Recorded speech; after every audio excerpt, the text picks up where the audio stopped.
Close your eyes. It is time for a story.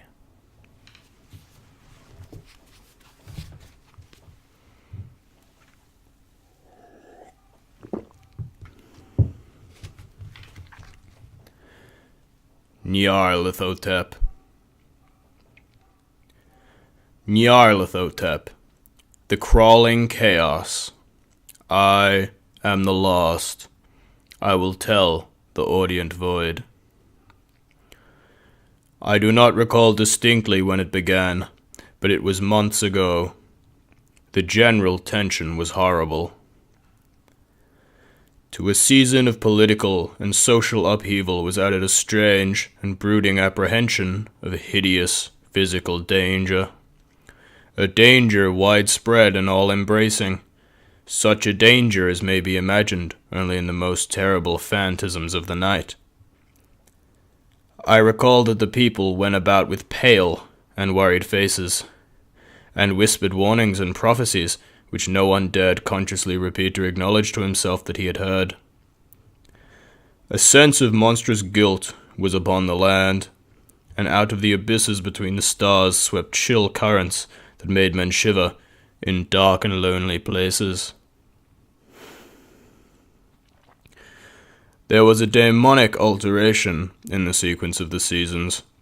The autumn heat lingered fearsomely, and everyone felt that the world, and perhaps the universe, had passed from the control of the known gods or forces to that of the gods or the forces which are unknown. And it was then that Nyarlathotep came out of Egypt. Who he was, none could tell, but he was of the old, native blood, and looked like a pharaoh. The Fellahin knelt when they saw him, yet could not say why. He said he had risen up out of the blackness of 27 centuries, and that he had heard messages from places not on this planet. Into the lands of civilization came Nyarlathotep, swarthy, slender, and sinister, always buying strange instruments of glass and metal, and combining them into instruments yet stranger. He spoke much of the sciences, of electricity and psychology. He gave exhibitions of power, which sent his spectators away speechless, yet which swelled his fame to exceeding magnitude.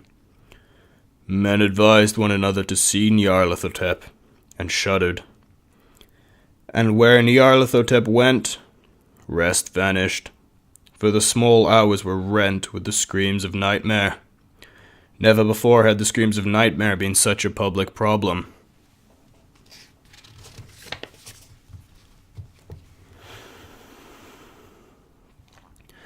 Now, the wise men almost wished they could forbid sleep in the small hours, that the shrieks of the city might less horribly disturb the pale, pitying moon as it glimmered on green waters gliding under bridges, and old steeples crumbling against a sickly sky. I remember when Nyarlathotep came to my city, the great, the old, the terrible city of unnumbered crimes. My friend had told me of him, and of the impelling fascination and allurement of his revelations, and I burned with eagerness to explore his uttermost secrets. My friend said they were horrible, and impressive beyond my most fevered imaginings.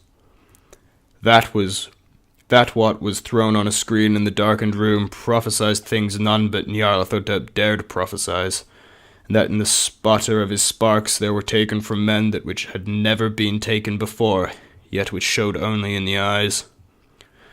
And I heard it hinted abroad that those who knew Nyarlathotep looked on sights which others saw not.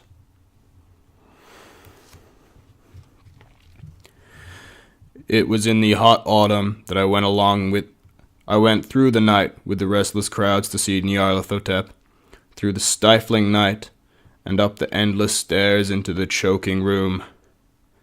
And shadowed on a screen, I saw hooded forms amongst ruins, and yellow, evil faces peering from behind fallen monuments, and I saw the world battling against blackness, against the waves of destruction from ultimate space, whirling, churning, struggling against the dimming, cooling sun. Then the sparks played amazingly around the heads of the spectators.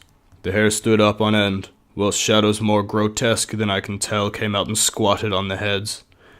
And when I, who was colder and more scientific than the rest, mumbled a trembling protest about imposture and static electricity, Nyarlathotep drove us all out, down the dizzying stairs into the damp, hot, deserted midnight streets.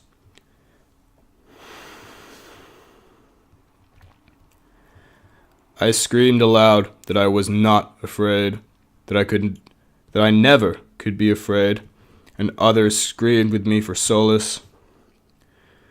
We swore to one and another that the city was exactly the same, and still alive, and when the electric lights began to fade, we cursed the company, over and over again, and laughed at the queer faces we made.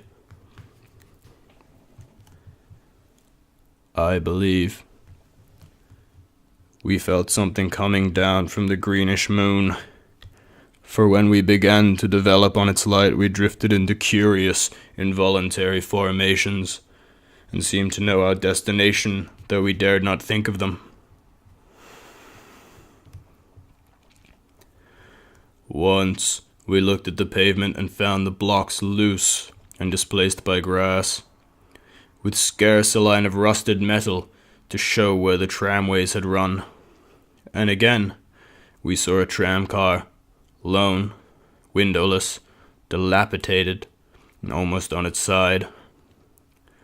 When we gazed around the horizon, we could not find the third tower by the river, and noticed that the silhouette of the second tower was ragged at the top. Then we split up into narrow columns, each of which seemed drawn in a different direction. One column disappeared in a narrow alley to the left, leaving only the echo of a shocking moan. Another filed down a weed-choked subway entrance, howling with a laughter that was mad. My own column was sucked towards the open country, presently felt a chill which was not of the hot autumn, for as we stalked out onto the dark moor, we beheld around us the hellish moon-glitter of evil snows. Trackless, inexplicable snows, swept asunder in one direction only, where lay a gulf all the blacker for its glittering walls. The column seemed very thin indeed, as it plodded dreamily into the gulf. I lingered behind, for the black rift in the green-litten snow was frightful, and I thought I had heard the reverberations of a disquieting wail as my companions vanished, but my power to linger was slight. As if beckoned by those who had gone before, I half floated between the titanic snowdrifts, quivering and afraid, into the sightless vortex of the unimaginable.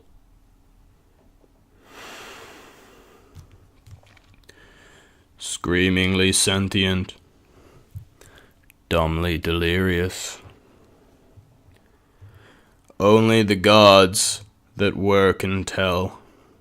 A sickened, sensitive shadow writhing in hands that are not hands, and whirled blindly past ghastly midlights of rotten creation, corpses of dead worlds with sores that were cities, charnel winds that brush the pallid stars and make them flicker low. Beyond the worlds, vague ghosts of monstrous things. Half-seen columns of unsanctified temples that rest on nameless rocks beneath space and reach up to the dizzying vacua above the spheres of light and darkness.